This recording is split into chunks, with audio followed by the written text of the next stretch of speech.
Hola, hola, muy buenas, paz y bien, ¿qué tal? ¿Cómo están? Un gusto saludarles.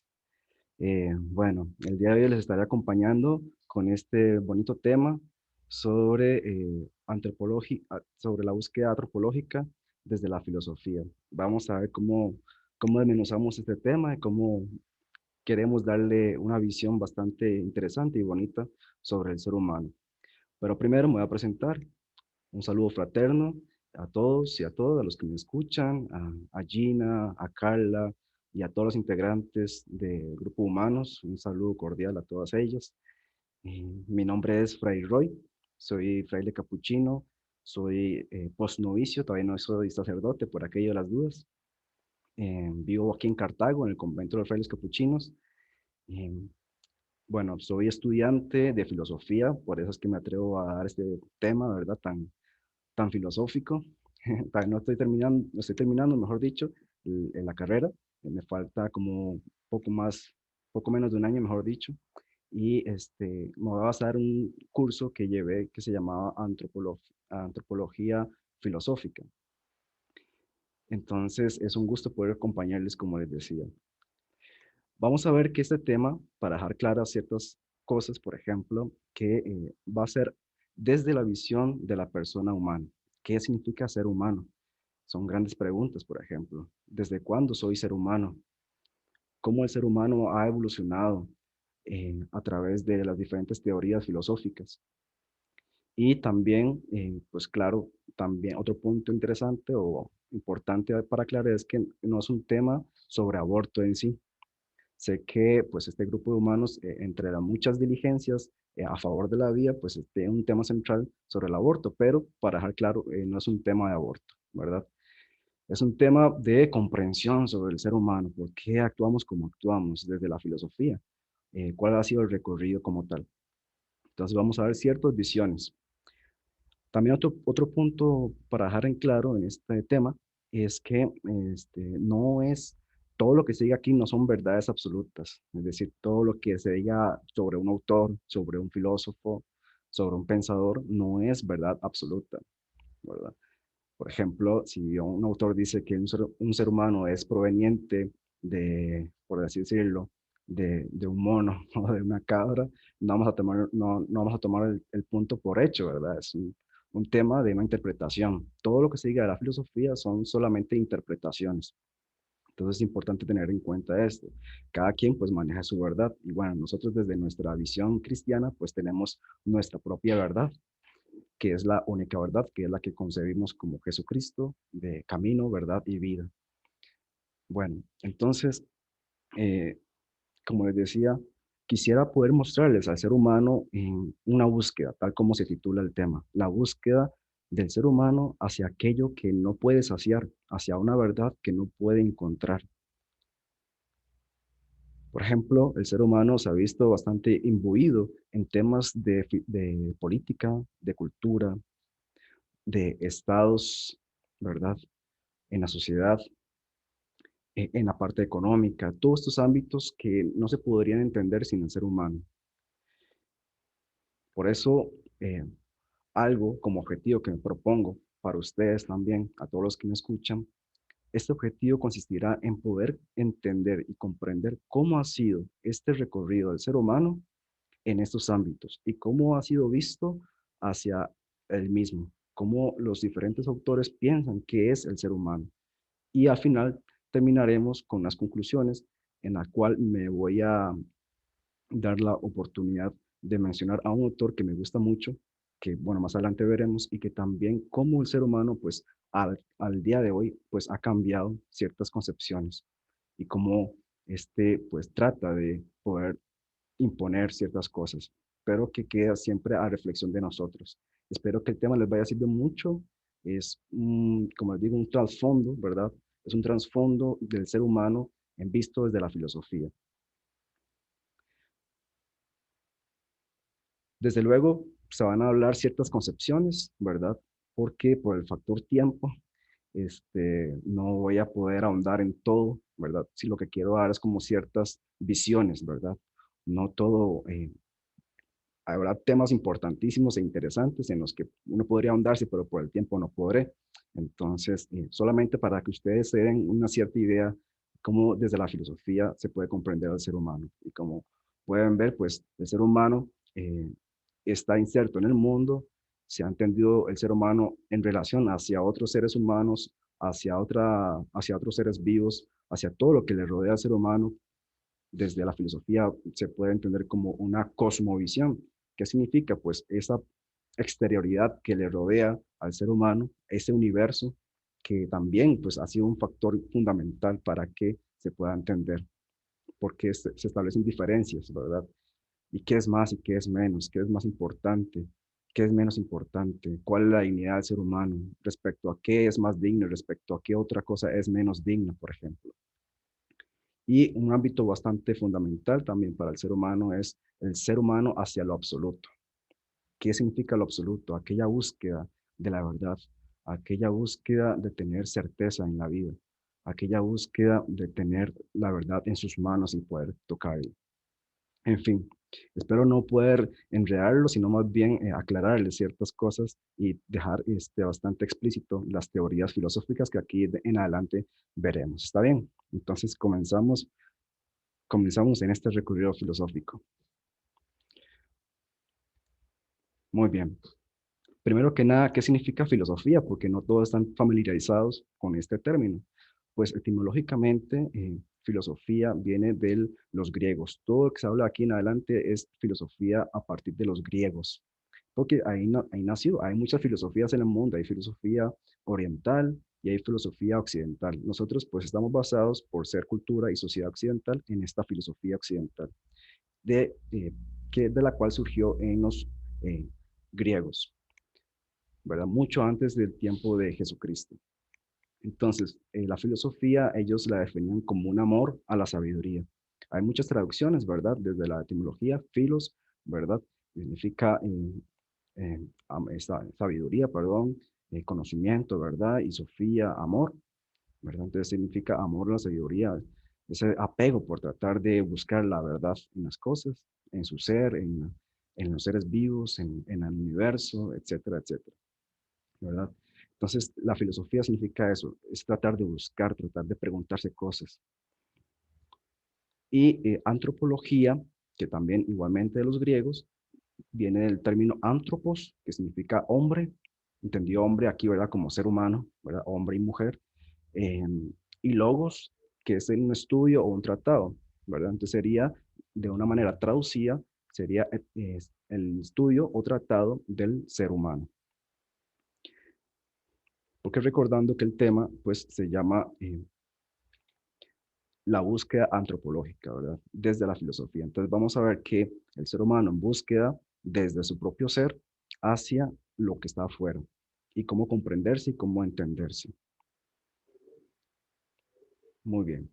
Hay una autora bastante interesante, digamos contemporánea, que habla sobre la importancia que debe tener para nosotros en nuestra sociedad esta visión de la antropología filosófica. Y dice así, dos puntos que quiero rescatar. Esta autora, perdón, se llama Bardaro. Dice, en primer punto es mostrar al hombre en el contexto de un maravilloso universo del cual surge y al que deberá luego él ayudar a crecer.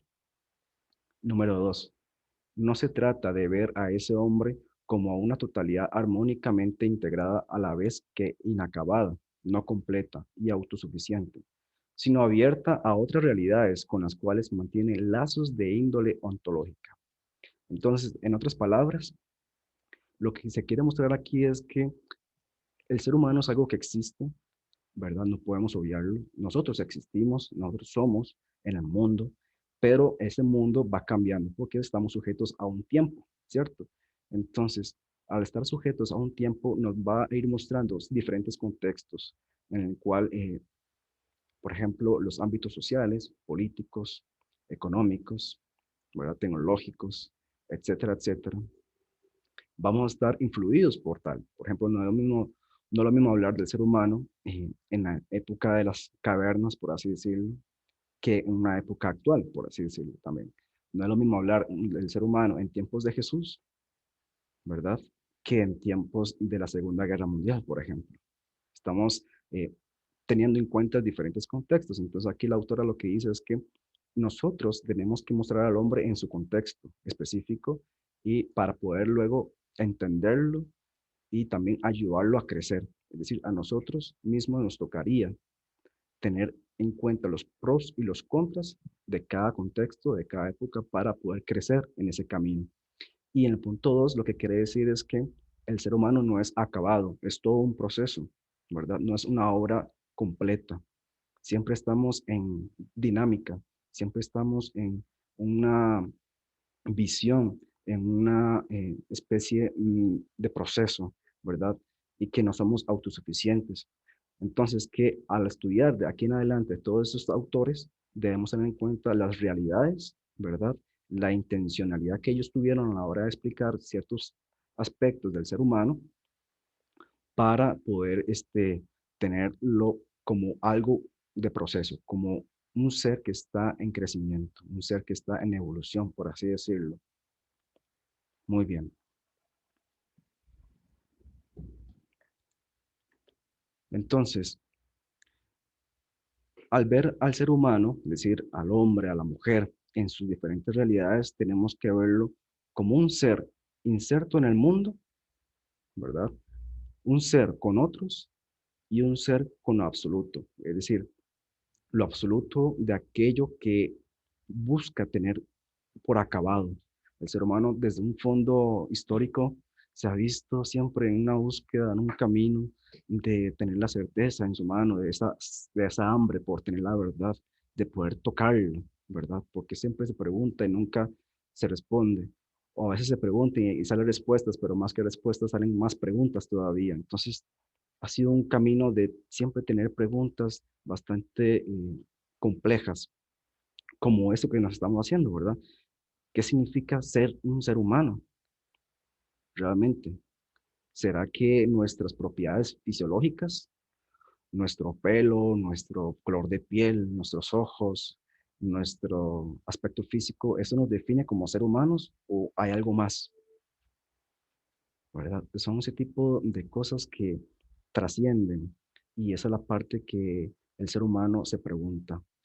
El ser humano, por su propia naturaleza, es un ser trascendental, ¿verdad? No es solamente tan material, por eso es que nos decimos nosotros que tenemos un alma. Hay algo más de fondo, ¿verdad? Que es la sola materia.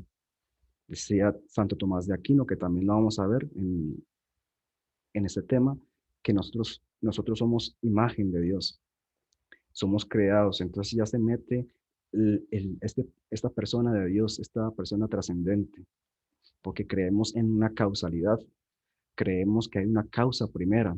¿Qué significa esto? Pues creemos que el universo no solamente existió por sí, sino que hubo una causa, y esa causa es una persona, la persona de Dios, exactamente. Entonces, debemos entender que el ser humano es un hecho, es una realidad que existe. Al ser una realidad que existe, debemos tener en cuenta entonces qué significa ser persona, qué significa ser humano, entendiendo nuestra capacidad, entendiendo nuestras facultades, nuestras diferencias con los demás seres vivos, ahí vamos a entender qué significa ser un ser humano. Por lo cual les voy a mostrar un pequeño extracto de un comentario sobre un filósofo que ustedes tal vez en la historia de sus vidas han escuchado hablar. Este filósofo se llama Aristóteles. Aristóteles, pues, es antes del tiempo de Jesucristo, ¿verdad? Es del 300 antes de Jesucristo.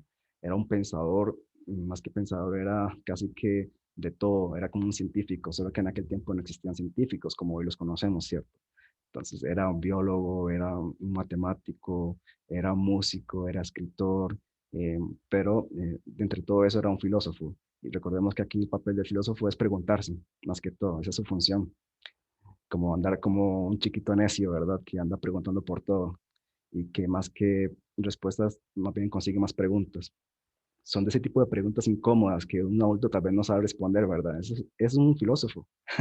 Entonces, este pensador Aristóteles se preguntaba qué significa ser, la existencia, qué significa la entidad, ¿Qué significa el que yo exista, el que yo sea real? ¿Será que existe el vacío, el no ser, o todo lo contrario? ¿Será que todo esto es invención del ser humano? ¿Todo lo que yo pienso y todo lo que yo concibo de la realidad es todo un invento? ¿Ves? Entonces es un paradigma que defiende sobre que el ser humano en realidad sí existe, que somos un un animal racional, ¿verdad? No somos un animal cualquiera. Pero en fin, entonces, Aristóteles defendía una disciplina de la filosofía que se llama metafísica, que por cierto se entiende en metafísica como algo más allá de lo material, algo más allá de lo que yo puedo ver, de lo que yo puedo percibir, de lo que yo puedo gustar. Entonces, a preguntarse, ¿qué significa ser? Esa palabra ser, ¿qué hace que algo sea? ¿Qué hace que un perro sea? ¿Qué hace que un ser humano sea? ¿Qué hace que un objeto sea? Esa pregunta de fondo, ¿qué significa el ser?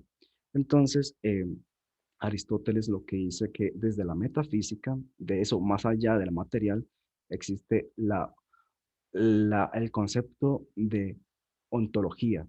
¿Qué significa ontológico? Pues significa que es el estudio del ser. Para no enredarlos más, les voy a enseñar este pequeño comentario de ese extracto sobre el filósofo Aristóteles y luego ahondamos. Me permiten comparto pantalla.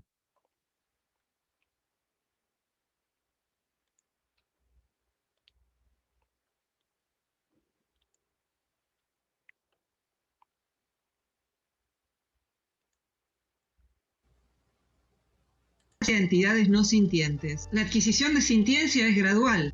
Mínimas es que se puede hablar de sintiencia. Y lo que hay que entender antropológicamente que es el hombre es un ser hilemórfico. La palabra hile significa en griego materia, morfé significa forma.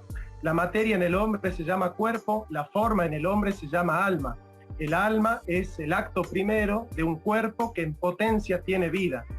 La carne puede ser carne de cerdo, de perro o de ser humano. ¿Qué es lo que hace que la carne aparezca teniendo una determinación? La forma. La forma es forma sustancial. La forma sustancial del hombre es el alma.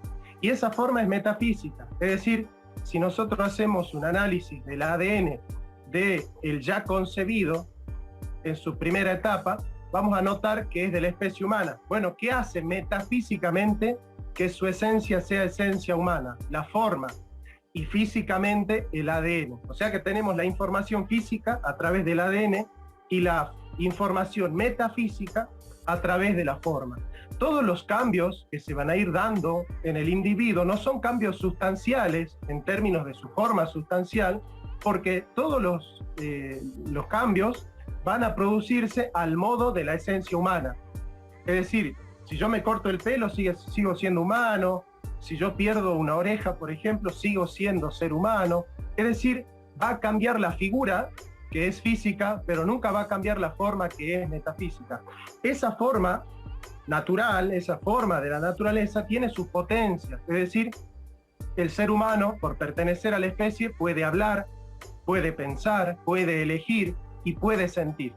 Entonces, esas operaciones, hablar, pensar y sentir, dependen de la naturaleza. El hombre habla, piensa y siente porque pertenece a la especie humana. Esta es una concepción realista, naturalista del hombre, y la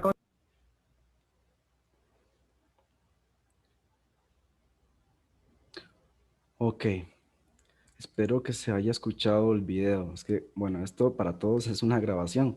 Entonces, eso es una de las limitaciones que tengo, porque de lo contrario hubiera preguntado si se hubiera escuchado el video. Espero que sí. En fin, lo que quería mostrar con este video, de este comentario, es que Aristóteles, el filósofo del que hablaba antes, concibe al ser humano como un compuesto, una esencia, una sustancia compuesta, ¿verdad? Por ejemplo, ejemplos de sustancia, para que no nos enredemos. Una sustancia es un vaso, por ejemplo. Eso es una sustancia. Eh, una pelota es una sustancia, un ser humano es una sustancia, una piedra es una sustancia, ¿verdad? Una montaña es una sustancia, etcétera, etcétera, etcétera. Todos los objetos que podamos concebir en nuestra mente y que sean existentes, que sean reales, son sustancias. Entonces, pero dice que el ser humano es distinto de todo eso. ¿Por qué? Porque el ser humano es una sustancia compuesta, donde está compuesto por materia y por forma. Ciertamente tenemos materia, tenemos carne, tenemos hueso, tenemos sangre en nuestras venas, ¿verdad? Tenemos órganos, eso es la materia, pero la forma es el alma. El alma es la que nos hace diferentes a todos los demás seres vivos, porque el alma era concebida antes como aquello que me hace pensar, aquello que me da vida a nivel espiritual, por así decirlo, y que me dotaba de inteligencia, ¿verdad? Que no tenían, por ejemplo, los otros seres vivos. Teníamos una conciencia, teníamos una capacidad de reflexionar, ¿verdad? Eso es el alma para Aristóteles. Entonces, para Aristóteles también el ser humano, en su capacidad de tener esa conciencia, era la concepción de que el ser humano es un ser social, ¿verdad? Entonces, ya aquí podemos dar respuesta a la pregunta aquella, ¿desde cuándo se es persona humana? Bueno, se es persona humana desde que se nos dota de una materia y de una forma. ¿Desde cuándo? Pues sí, desde que somos concebidos, porque ahora con la ciencia de hoy, ¿verdad? No de aquel tiempo de Aristóteles, sino de la ciencia de hoy, pues hemos entendido que la concepción de la vida humana empieza desde de la intromisión del espermatozoide con el óvulo, ¿verdad? La fusión de eso eh, ya se concibe a una persona humana porque es en potencia un ser humano. La unión de esos compuestos ya formarían una vida, ¿verdad? Todo lo que de ahí sucede en adelante, todo ese proceso que va viviendo el embrión, ¿verdad? El bebé, todo esto, ahí empieza un proceso de este producto que llamamos nosotros seres humanos, ¿verdad? Yo no nací siendo, ¿verdad?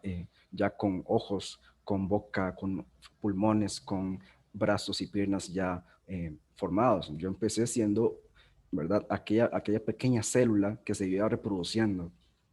Entonces ya al tener esa materia, esas células ahí formándose, ¿verdad? Y expandiéndose y haciendo su finalidad, teniendo sus diferentes complejos químicos, ahí ya empezamos a ser el ser humano, porque nos dotamos de materia y de forma. En fin, el ser humano empieza a ser ser humano cuando empieza a ser social. Nuestra naturaleza, dotado de capacidad de ser inteligentes, de poder hablar, de poder comunicar, todas estas capacidades que tal vez otros animales la tienen, pero no como nosotros a un nivel tan elevado y sofisticado. Entonces, eso nos distingue y nos hace ser humanos, ¿verdad? Aristóteles se preguntaba, bueno, ¿cómo podemos dar fundamento todavía a esta respuesta? Bueno, por ejemplo, el ser humano siempre se ha visto en relaciones con el hombre, se concibe a la mujer se concibe con un hombre. En aquel tiempo existían los esclavos, bueno, entonces había relaciones de libertad y esclavos. Habían padres, desde luego, y madres.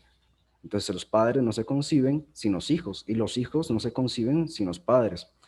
Y también a nivel de sociedad, por ejemplo, nosotros somos gobernados, ¿cierto? ¿Por quién? Somos gobernados por un gobernador. Entonces, el ser humano se establece por vínculos de relación, sea a nivel un poco más mediano, un poco más externo, más avanzado, ¿verdad? Un poco más cercano, por ejemplo, con nuestros familiares. Creo que sí se está entendiendo, ¿verdad? Un poco sobre esto, sobre esta capacidad del ser humano como ser social.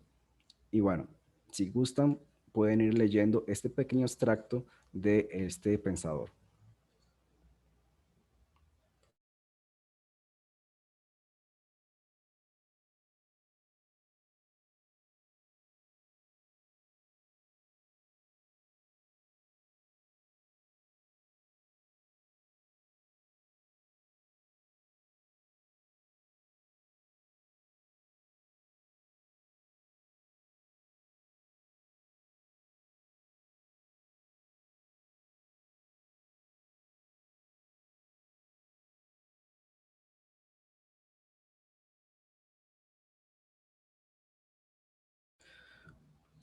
Lo que va diciendo el autor, pues es esto, ¿verdad? Que el ser humano no se puede comparar, por ejemplo, con una abeja o cualquier animal, porque es evidente su naturaleza social, ¿verdad?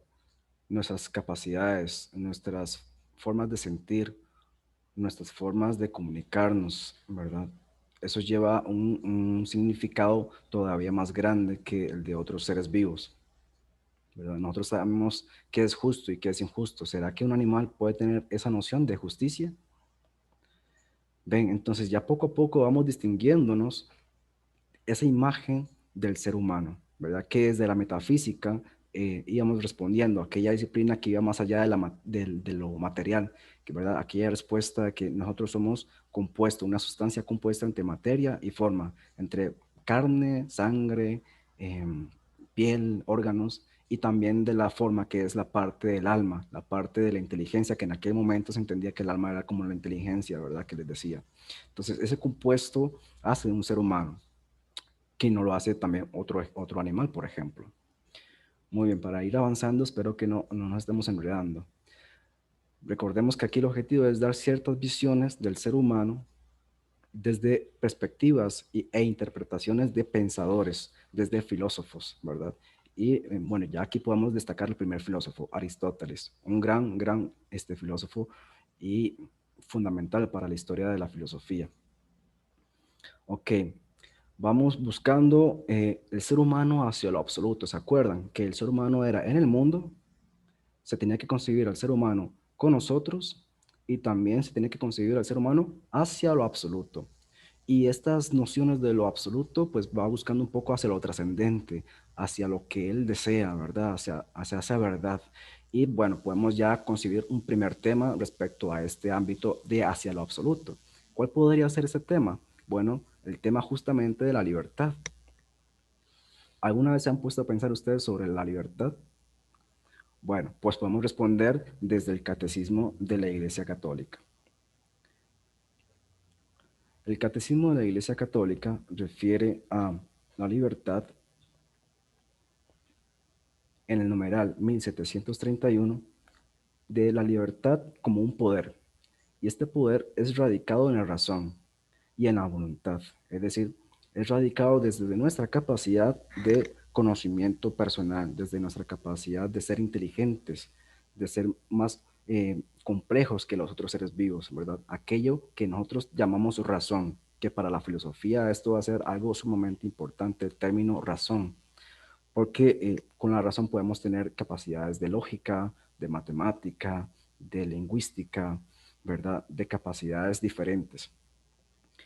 Entonces, el Catecismo de la Iglesia Católica dice, la libertad es aquello que nace desde la razón y desde nuestra capacidad de actuar, es decir, de la voluntad, ya sea de obrar o de no obrar, de hacer esto o aquello, de ejecutar así por sí mismo acciones deliberadas, aquellas acciones que simplemente, ¡pum!, nosotros las hacemos y listo, no medimos, ¿verdad? Solamente hacemos. Esa es nuestra libertad. Desde ahí está radicada esta libertad. Continúa el extracto del Catecismo de la Iglesia. Dice, por el libre arbitrio, es decir, por el libre albedrío, cada uno dispone de sí mismo, ¿cierto? Todos aquí, pues gracias a Dios conseguimos una república democrática, ¿verdad? Todos tenemos nuestros propios derechos, también como nuestros deberes, y tenemos nuestras libertades como un derecho. Cada quien nace y dispone como quiere. Entonces la libertad es en el hombre una fuerza de crecimiento y de maduración en la verdad y la bondad. La libertad alcanza su perfección cuando está ordenada a Dios, nuestra bienaventuranza. Entonces, claro, esto es desde la óptica cristiana, pero también desde la no cristiana también hay una concepción sobre la libertad. Pero nosotros, bueno, aquí nos movemos en ámbitos de fe y vemos cómo ya la iglesia aquí da una visión bastante importante, porque no desprecia la filosofía para nada, más bien la complementa. La filosofía es una gran herramienta para poder dar razón de esa fe, ¿verdad? Citando un poco a San Pedro, den razón de su fe. Es justamente esto, ¿verdad? Explicar que Dios nos ha dotado, nos ha dado un regalo tan importante como es la libertad, pero es una libertad concebida desde nuestras capacidades de razón y de voluntad. Y una pequeña reflexión es que tenemos que considerar a la libertad como una gracia y como un don, porque podemos continuar reflexionando sobre esta libertad para construir así una mejor perspectiva de nuestra valiosa vida y vivificar con ello en nuestra vida cotidiana, es decir, utilizar la libertad de una manera responsable, ¿verdad? De una manera justa para hacer del mundo un mundo mejor. ¿Cuál mundo sería? ¿El mundo del África, el mundo del Asia, el mundo de Europa? No, no, no, mi mundo aquí cercano, con mis hermanos, con mis hermanas, con mis padres, con mis amigos, con aquellas personas con las que me relaciono más próximamente, ¿verdad? Para eso es la libertad, para usarla de la mejor manera. De ahí que podemos testimoniar y reflejar para mí y además también a aquellos que me rodean aquella verdadera alegría de sabernos libres en Dios. Entonces ya hemos visto ya aquí hay dos concepciones, ¿verdad? El ser humano como un ser material, como un ser que existe, como un ser más diferente, con diferentes capacidades hacia otros seres vivos y que al ser diferentes nos dotamos de libertad. Nosotros somos los que tenemos capacidad de dar conceptos y significados a actitudes, a capacidades que nosotros podemos tener. Esto pues de la libertad lo defienden también igual diferentes filósofos, solamente que aquí he querido mencionar al catecismo de la Iglesia Católica, porque también no nos despegamos mucho de la concepción de Dios, ¿verdad? Porque de las filosofías puedes aprender mucho de Dios, pero la intención aquí no es eso, ¿verdad? Sino más bien comprender que desde Dios también hemos tenido unos dones, unos regalos, y entre esos está la libertad. Muy bien. Vamos avanzando, queridos hermanos. Espero que se esté entendiendo todo, las visiones, que se esté entendiendo las concepciones de los filósofos que hemos visto hasta el momento, de la iglesia también y de los demás aportes que veremos. Recordamos entonces que el hombre es un ser social por naturaleza, un ser humano que se concibe desde aquella unión, ¿verdad?, entre materia y que luego nos dotaremos de forma, que sería el alma. Y a partir de ahí empezamos un recorrido que nos tocará luego en un tiempo necesario, en un tiempo específico, en que, bueno, nosotros entendemos que Dios nos ubica en un tiempo específico porque esa es su voluntad. Aquí recordando que la voluntad primera, la máxima voluntad que debemos atender, pues es la de Dios. Pero que Dios nos da ese regalo de ser libres, ¿verdad? De creer o no creer en Dios, porque, ¿verdad? Sí existe gente en el mundo. Hay gente pues que usa tal vez de una mala manera la libertad. Pero bien, aquí nos estamos metiendo en otro ámbito importante que es subsecuente de la libertad y es que el hombre por sí también es un ser político. Y aquí quisiera solamente igual una noción bastante abstracta o general, ¿verdad? No me quisiera meter en tan detalle, solamente es como para que ustedes puedan tener cierta visión de esa persona, ¿ok? Hay dos grandes pensadores, ya un poco más avanzados, ¿verdad? Ya dejamos de lado a Aristóteles, ¿verdad? Que era antes de Cristo. Ahora les voy a presentar a dos grandes filósofos ya un poco más modernos, ¿verdad? Desde luego ya son después de Cristo. Uno se llama Thomas Hobbes, como pueden ver en pantalla, y el otro se llama Jean-Jacques Rousseau, que es, bueno, este es francés. Lo que quiero aquí dar a entender es que estos pensadores, en sus diferentes teorías y refiriéndose al hombre como un ser político, es decir, un hombre, un ser humano que se encarga de tratar de gobernar, que trata de concebir una sociedad, ¿verdad? Y que con sus diferentes desafíos, con sus diferentes perspectivas sobre la vida, pues intentan dar una respuesta a un comportamiento del ser humano controlado. Y aquí la palabra controlado como palabra clave, porque estos hacían una especie de experimento mental, una especie de hipótesis en respuesta a por qué el ser humano tiene que concebirse como sociedad, ¿verdad? No sé si han preguntado eso en un momento, ¿desde cuándo el ser humano es gobernado? ¿Desde cuándo el ser humano pues tiene esa concepción de justicia más hacia los otros? ¿Desde cuándo el ser humano pues tiene la concepción de poder obrar rectamente? ¿Qué significa ser bueno? ¿Qué significa ser malo? y diferentes preguntas que podrán surgir. Entonces, este experimento mental que hacían estos filósofos, uno es muy opuesto a lo otro, ¿verdad? Son contrarios, pero son diferentes visiones, ¿verdad? Aquí no se trata de criticar, sino más bien, pues, de respetar y tratar de comprender cómo es que al día de hoy concebimos la palabra sociedad, política, gobernación, república, ¿verdad? Democracia, etcétera, etcétera. Aquí todo esto es así pasando demasiado rápido y breve porque esto da para mucho, ¿verdad? Pero es para que entendamos que el ser humano también es un ser político, además, o como consecuencia de un ser social, de un ser libre. Entonces, este autor, Thomas Hobbes, es un inglés, ¿verdad? Propone una visión realista que llamamos en filosofía. ¿Qué significa una visión realista?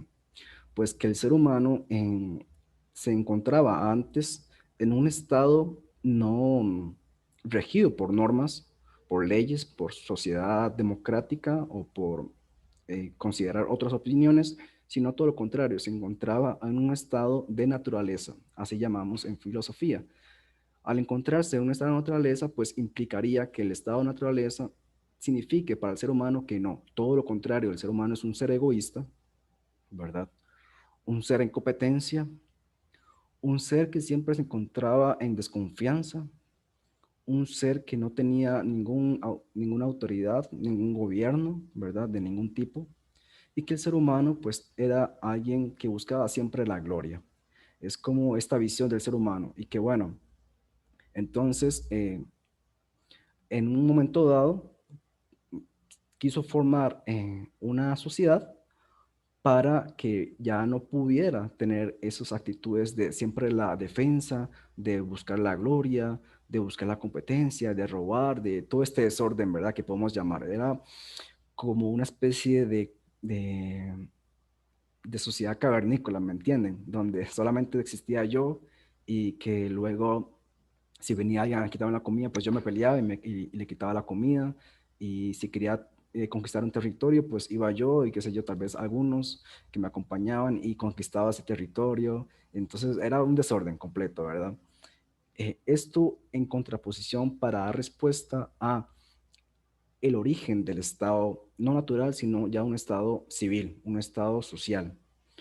¿Por qué les explico este estado natural? Porque explicaría por qué nosotros hoy ya no somos así, en teoría, ¿verdad?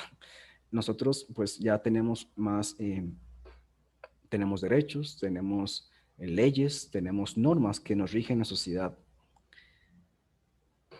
Entonces, el hecho de que exista este estado nuevo, ya no de naturaleza, ya no aquel estado, por así decirlo, primitivo para que nos entendamos, el hecho de que exista este estado civil da paso a lo que llamamos en filosofía política el contractualismo, como pueden verlo acá. ¿A qué le suena contractualismo? Pues suena como a contrato, ¿cierto? Un contrato social, efectivamente, así es. Este contrato social, pues, nos da ventajas, pero también desventajas. Las ventajas es que ya las sociedades, ¿verdad? Por así decirlo, los complejos humanos, los diferentes grupos se encuentran y establecen normas, establecen acuerdos. Y de ahí van saliendo y surgiendo el origen del Estado civil. Entonces, esta capacidad del ser humano, ¿no? Esta capacidad del ser humano de ponerse de acuerdo, de comunicarse, de dialogar, ¿verdad? A pesar de su naturaleza egoísta, a pesar de su desconfianza, ¿verdad? Por tratar de autopreservarse, perdón, autocuidarse, ¿verdad? Para no, pues, atentar contra su vida. Porque en este estado de naturaleza, pues, si no te cuidabas, pues te mataban. Entonces, un instinto del ser humano es que queremos cuidar nuestra propia vida, ¿cierto? Entonces, quitando de lado la violencia, originamos así el estado civil, el contrato social, para ponernos de acuerdo y ya no tener que andar siempre peleando, andar discutiendo por comida o por territorios, no, más bien especies de acuerdos. Creo que está entendiendo un poco la analogía, ¿cierto? Recordemos que lo que queremos mostrar aquí es que el hombre es un ser político, un hombre que toma decisiones, un hombre que hace contratos sociales entre sí, como una capacidad. Y el otro filósofo, Rousseau, propone antes, por así decirlo, igual propone este experimento mental, ¿verdad? Como una especie de hipótesis, en el que el ser humano, pues realmente no es que era malo como en la visión de Thomas Hobbes, como antes habíamos visto, sino que el ser humano se encontraba en su estado de naturaleza, un estado en el que más bien todo lo contrario, era un ser que compartía, era un ser que se concebía en libertad porque hacía lo que quería, era un ser que se encontraba en igualdad, que tenía, ¿verdad? Una voluntad general que le ayudaba a ponerse, digamos, por así decirlo, a favor y en propiedad de todo lo que le rodeaba, ¿verdad? Porque había muchos árboles de manzana, porque había muchos animales, porque había muchos ríos para tomar agua. ¿Qué necesidad hay de pelearse? Este experimento, ¿verdad? No es que esto pasó así, son experimentos mentales para explicar por qué hoy hacemos sociedades. Entonces, Rousseau, este filósofo francés, propone que más bien el ser humano era bueno. Es lo que llamamos en filosofía una visión optimista antropológica, ¿verdad? Recordando que antropología significa el tratado de estudio sobre el ser humano. Entonces Rousseau dice, ok, no, más bien el ser humano no es que era malo, egoísta, ¿verdad? Todo lo contrario, había muchas cosas del que el ser humano se podía servir y todo lo contrario, compartía, era igual, buscaba la igualdad, buscaba la libertad, son cosas buenas, ¿cierto? Bueno, entonces dice que se originó el Estado civil y que más bien este Estado civil ha corrompido la naturaleza del ser humano en la que antes se encontraba. ¿Por qué? Porque ya se establecen normas, ya no hay tanta libertad como antes, ya no hay igualdad como antes, ¿verdad? Ya el ser humano con su voluntad ya más bien se tiene que ver más sometido a una voluntad de jerarquía, por así decirlo, ¿verdad? Porque ya habría un gobernador, ya habría más limitaciones para andar por ahí, por el mundo, ¿verdad? Entonces, estos autores, filósofos, son contrapuestos, son contradictorios, se enfrentan en sí, se critican en este sentido de esta visión antropológica, en esta visión del ser humano respecto a que es un ser político, ¿verdad? Entonces, esto de que el ser humano, pues, es político, que toma decisiones, que tiene capacidad para decidir, para comunicar, ¿verdad? Es necesario tenerlo en cuenta para poder nosotros concebir un recorrido. Recordamos aquella introducción que hice. El ser humano no se concibe como ya hecho, como un proceso ya terminado. No, no, no, todo lo contrario. El ser humano es ahí en su contexto, vaya avanzando, sus formas de actuar, de comportarse en la sociedad, ¿verdad? Ya hemos visto que el ser humano, pues, desde Aristóteles se nos da como un ser social, como un ser diferente, ¿verdad? De los otros seres vivos, un ser humano que se mueve en libertad y un ser humano que decide sobre sus acciones, un ser humano que concibe qué es justo y qué no es justo, ¿verdad? Los otros seres vivos no tienen esta noción, los hombres, los seres humanos sí tenemos esta noción. Y es justamente esta la diferencia que quiero dejar clara. Porque Aristóteles decía, bueno, el ser humano es un ser animal racional y ciertamente somos racionales porque tenemos capacidades diferentes, complejas, ¿verdad? Entonces podemos ir viendo esta noción de libertad con la noción de la política, con la noción de la sociabilidad que el ser humano pues posee por naturaleza, no podemos obviarla. Muy bien, si quieren leamos este pequeño extracto aquí en pantalla.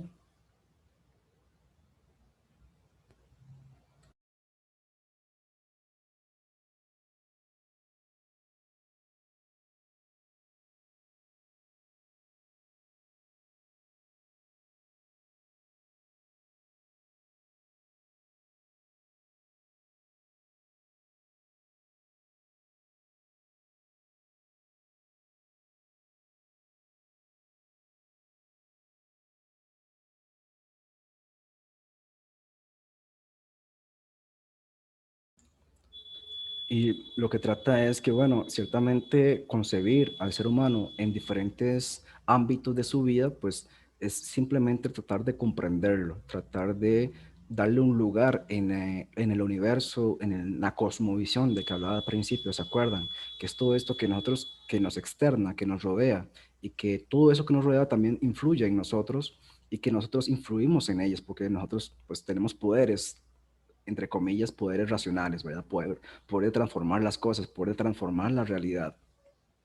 Entonces, este extracto, pues, es un pequeño extracto que yo había hecho para un trabajo en filosofía y que me pareció bastante interesante, ¿verdad? Eh, Dentro de esta concepción política, ¿verdad? Que el ser humano tiene, donde éste se acoge, ¿verdad? Se acopla, pues aquí, a las circunstancias de su contexto, ¿verdad?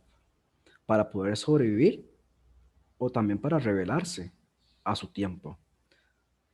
Esto pues en búsqueda de su propio bien, ¿verdad? Recordemos el tema.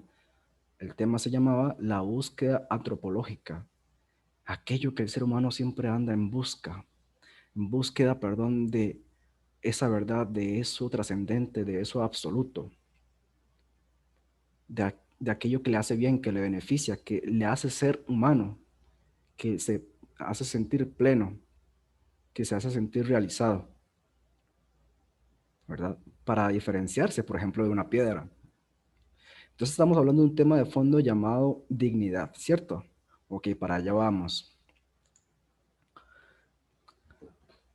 Vamos hacia el ámbito de la trascendencia. Ya hemos visto varios ámbitos, ¿verdad? Recapitulando, el ámbito social. Bueno, primero el ámbito de que existimos, ¿verdad? Que somos seres reales. Luego de ahí desprendemos que somos seres sociales por naturaleza, seres en libertad, seres políticos. Pero también buscamos aquello trascendente. Y aquí me quiero servir sobre un gran autor y pilar para la iglesia que se llama Santo Tomás de Aquino. Santo Tomás de Aquino concebía que el ser humano es toda y puramente una imagen de Dios. Y pues pasando un poco rápido, esta concepción del ser humano eh, significa que el ser humano participa de la divinidad en cuanto a inteligencia, en cuanto a voluntad, en cuanto a verdad y en cuanto a bondad. Esta capacidad racional que nosotros tenemos, ¿cierto? Ok, también tenemos dignidad natural por el vínculo especial con este Dios que nos ama y que nos quiere. También tenemos a un Dios como fin último, a este Dios Padre, a Dios Hijo, a Dios Espíritu Santo, que nosotros le pertenecemos, ¿cierto? Él nos creó, estamos aquí en este mundo, pero que luego volveremos a Él. Esa es la fe de nosotros, porque al ser imagen de Dios, la humanidad pues posee estas capacidades racionales de participar en su divinidad y en tener una dignidad, ¿verdad? Aquí tal vez podríamos entrar en el tema ya de la defensa de la vida, ¿verdad? Y con todos estos debates pro abortos. Nosotros no tenemos por qué tenemos que decidir sobre la persona gestante, por así decirlo. No, no, no. Nosotros, cada vida, cada ser humano tiene su propia dignidad y no podemos matarla, no podemos violentar ese derecho de ese vínculo, no podemos derrotar ese vínculo especial con la divinidad. Y Dios como un fin último, ¿verdad? Como dice aquí, Él es motivo de nuestra felicidad única y verdadera, que solamente en Dios podemos encontrar todo esto, porque bueno, sabemos toda la historia, ¿verdad? El pecado original y que antes, pues, cuando existía Adán y Eva, existía solamente armonía, había inmortalidad, había una relación muy personal con Dios, ¿cierto? Pero que luego de la caída, pues, bueno, encontramos la soberbia en el ser humano y en consecuencia, pues, se quiebra esa relación de Dios para con el ser humano, ¿verdad? Entonces, Santo Tomás dice, bueno, hay muchas cosas que el ser humano hace por error, en consecuencia del pecado. Entonces podemos determinar este error como un entorpecimiento, como una confusión, ¿verdad? En nuestra propia vida y en nuestra forma de actuar. Pero en el fin último del ser humano es Dios. Hacia Él tendemos, hacia Él tenemos que llegar. Todo lo que Él nos dice en las Sagradas Escrituras, en la revelación, pues nosotros tenemos que atender a ese llamado, porque sabemos que Él es motivo de nuestra felicidad. Bien, ha pasado el tiempo, ¿verdad? Espero que hayamos, entendido ciertas concepciones del ser humano desde la filosofía. Tal vez ya cuando ustedes dicen al principio de, ay, filosofía, no, qué enredo, porque la filosofía lo que hace más bien es tratar de confundirlo a uno, de enredarse, etcétera, etcétera, etcétera. Entonces hay como una predisposición. No, no, no, todo lo contrario, la filosofía, la misma iglesia acoge la filosofía como un complemento porque desde ahí podemos, desde nuestra capacidad racional, dar respuesta a muchas cosas. Claramente todavía hay muchas preguntas abiertas, pero por lo menos podemos tener esa capacidad de reflexionar sobre la persona humana y sus modos de entenderlo, sus modos de comprenderlo y cuál ha sido su forma de actuar. No, tampoco nos metemos en historia porque sería ahondar mucho y ya, a ver si ya se me está pasando el tiempo.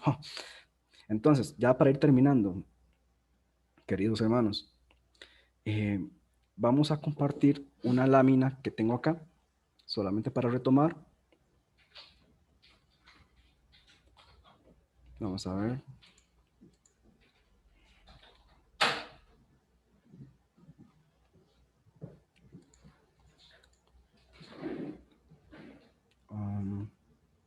Me está haciendo bolas, vamos a ver.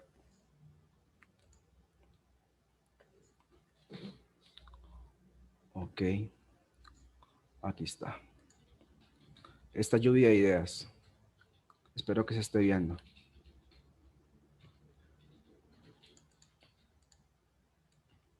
Podemos ver al ser humano en sus diferentes ámbitos. Aquí, como pueden ver, un ser humano como ser social, ¿verdad? Y ahí veíamos a Aristóteles, a otros autores que no lo mencioné por cuestión de tiempo. Podemos ver al ser humano como un ser conflictivo, ¿verdad? Esto que llamamos estado de naturaleza, ¿verdad? Para dar respuesta al origen del estado civil, ¿verdad? Entonces, que es un ser humano egoísta, autointeresado, desconfiable, ¿verdad? Movido por las pasiones. Podemos ver al ser humano como un ser con un vínculo hacia lo divino, hacia Dios, que es lo que acabamos de ver, ¿verdad? En Santo Tomás, es decir, esta concepción del ser humano como la imagen de Dios, ¿verdad? Y que participamos de su divinidad, que tenemos verdad, tenemos bondad, tenemos, ¿verdad? Esa capacidad de tener participación y que somos totalmente unidos a Él. Y hay otros autores que tampoco lo mencioné. Está la otra concepción del ser humano como creador o como un proyecto, ¿verdad? Ya esto es más político, ahí donde venía el autor de Marx, pero tampoco por tiempo no lo vimos. El ser humano como un ser, como un animal, ¿verdad? Esta concepción de Aristóteles, ¿verdad? Que ciertamente nos ponemos, ¿verdad? Al lado de otros animales, pero que somos distintos a la vez de esos animales por nuestra capacidad racional y el ser humano como un ser político. Bien, yo creo que ya lo he reiterado muchas veces, creo que ya ha quedado claro. Y para ir terminando acá, quisiera tratar de cerrar con una reflexión sobre la antropología hoy. ¿Qué podemos mencionar sobre la antropología el día de hoy? Pues de manera muy personal comparto esto. El día en nuestra sociedad se ha visto una imagen distorsionada sobre la persona humana. Y es como dice acá en el título de esta lámina, como pueden ver en pantalla. Hay una promoción del relativismo identitario, ¿verdad? Ustedes han visto todas estas controversias, ¿verdad? De que ya no sé si uno es hombre, pues uno si se quiere se cambia de sexo, cosa que es inconcebible, no se puede a nivel de ciencia. O si es mujer también, pues que no, quiero ser hombre. Vayamos más allá. Esta promoción del movimiento LGBT, ¿verdad? Que se ha visto en nuestra sociedad occidental, en otros países, por ejemplo, como Estados Unidos, Argentina, España, todos estos países, digamos, desarrollados y que también aquí se ha visto en Costa Rica. Quisiera poder tratar de reflexionar, digamos, que todo lo que hemos visto sobre el ser humano en sus diferentes ámbitos y en sus diferentes contextos, el ser humano siempre se ha visto en controversia con su persona, porque es esta parte que el ser humano siempre se anda preguntando, ¿qué significa ser humano? ¿Quién soy yo? ¿Qué es lo que soy? ¿Hacia dónde voy?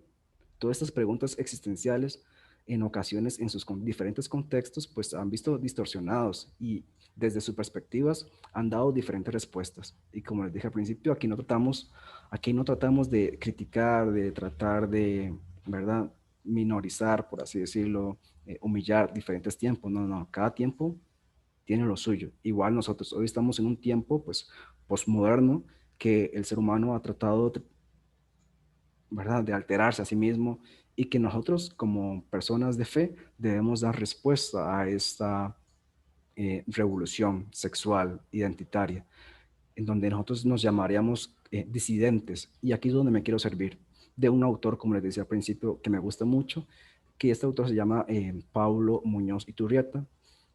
Si lo han escuchado, pues sabrán de la calidad de persona del que estoy tratando, y que tiene también un libro muy famoso, muy bueno, que se los recomiendo también. Tiene su canal en YouTube, tiene su página web y tiene sus libros muy buenos. Les repito el nombre, se llama Paulo Muñoz Iturrieta. Aquí está, lo pueden ver abajo. El libro que les digo se llama Atrapado en un cuerpo equivocado, y más que una crítica apasionada en contra de la ideología de género, él lo que hace es toda una síntesis de defensa, tanto de biología, científica, ¿verdad? Desde la parte psicológica y también, ¿por qué no?, desde el ámbito de fe, ¿verdad? Espiritual, da toda una respuesta en contra de esta ideología que ha distorsionado a la persona humana, que ha controvertido, digamos así, esa imagen de que el ser humano pues ya no es una imagen de Dios, sino que más bien es su propia imagen. El ser humano mismo decide qué decide ser, ¿verdad? Y todo este montón de conflictos que hay. No quisiera ahondar también por cuestión de tiempo, pero en su conclusión de este libro de En un cuerpo atrapado, eh, perdón, un cuerpo atrapado, sí, en un cuerpo equivocado, perdón, este autor, Pablo Iturrieta, concluye al final de su libro con dos extractos que quisiera compartirle. Un título se llama Disidentes, es decir, aquellos que van en contra de esta ideología. Dice así: detrás de esta rebelión de la ideología de género contra la realidad hay un elemento verdaderamente siniestro. Es evidencia que la ideología tiene un carácter puramente totalitario, del cual está invadiendo los gobiernos e instituciones de Occidente, es decir, nuestras sociedades, donde la medicina, la psiquiatría, la psicología y demás ciencias se ven obligadas a aceptar, ¿verdad?, la nueva ortodoxia política, como en la época soviética. Es decir, este movimiento que trata de cambiar al ser humano de una manera totalitaria, de una manera influenciada por la política y por el poder económico, quieren que todos pues seamos de este mismo movimiento y no. Y es de aquí donde nosotros tenemos que luchar, como dice aquí este extracto en pantalla. También esto lo dice al final, al puro final del libro, este autor Pablo Iturrieta. Dice: la lucha contra esta ideología es una lucha a favor de la verdad. Nosotros como personas creyentes tenemos que ser personas que tenemos que luchar en contra de esta distorsión de la persona humana. ¿Por qué? Porque esta distorsión quita la visión de la dignidad de la persona. Y debemos luchar porque es nuestro deber. El cristianismo lo expresó muy bien en la idea de que debemos obediencia a la verdad, y solo la verdad nos hará libres. Esta verdad es, ¿quién? Una persona, es Jesucristo. Y también el apóstol en la Sagrada Biblia nos revela: den razón de su fe. ¿Por qué? Porque solo en Dios podemos encontrar plenitud, ¿cierto? Es una creencia de nosotros como personas de fe. Nosotros encontramos felicidad, encontramos satisfacción. ¿En quién? En Dios. Y hoy la sociedad es lo que menos quiere ver. Parece contradictoria porque, digamos, uno al encontrar felicidad verdadera, pues uno se alegra, uno quisiera compartir con eso con todo el mundo, pero no todo el mundo es creyente, ¿cierto? Y una de las consecuencias de que el mundo no cree en Dios es esto, ¿verdad? Distorsionar la persona humana en aquello que no se concibe naturalmente, ¿verdad? Personas que se quieren ser perros, personas que se quieren ser jirafas, personas que quieren tener muchos desórdenes, ¿verdad?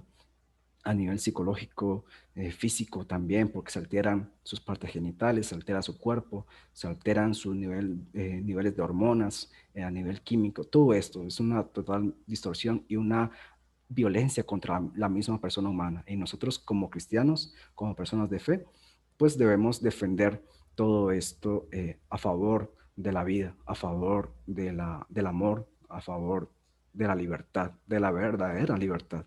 Una libertad verdadera, esa es la que nosotros nos sabemos responsables, de que tenemos que actuar a favor de esa verdad que es Jesucristo. Bien, espero no haberlos cansado, queridos hermanos. Por mi parte, aquí estaría concluyendo, ¿verdad? Creo que al final pues se logró el objetivo, que era mostrar las diferentes concepciones del ser humano desde la filosofía, para poder entender por qué el comportamiento del ser humano hoy.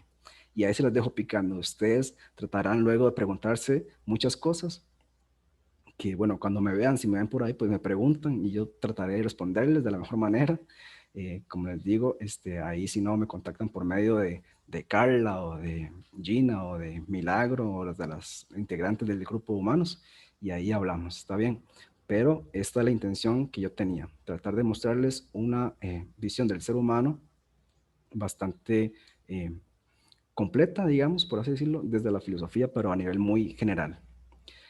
Bien, por aquí quedamos. Les deseo a todos un muy feliz día, buen descanso y que Dios los bendiga.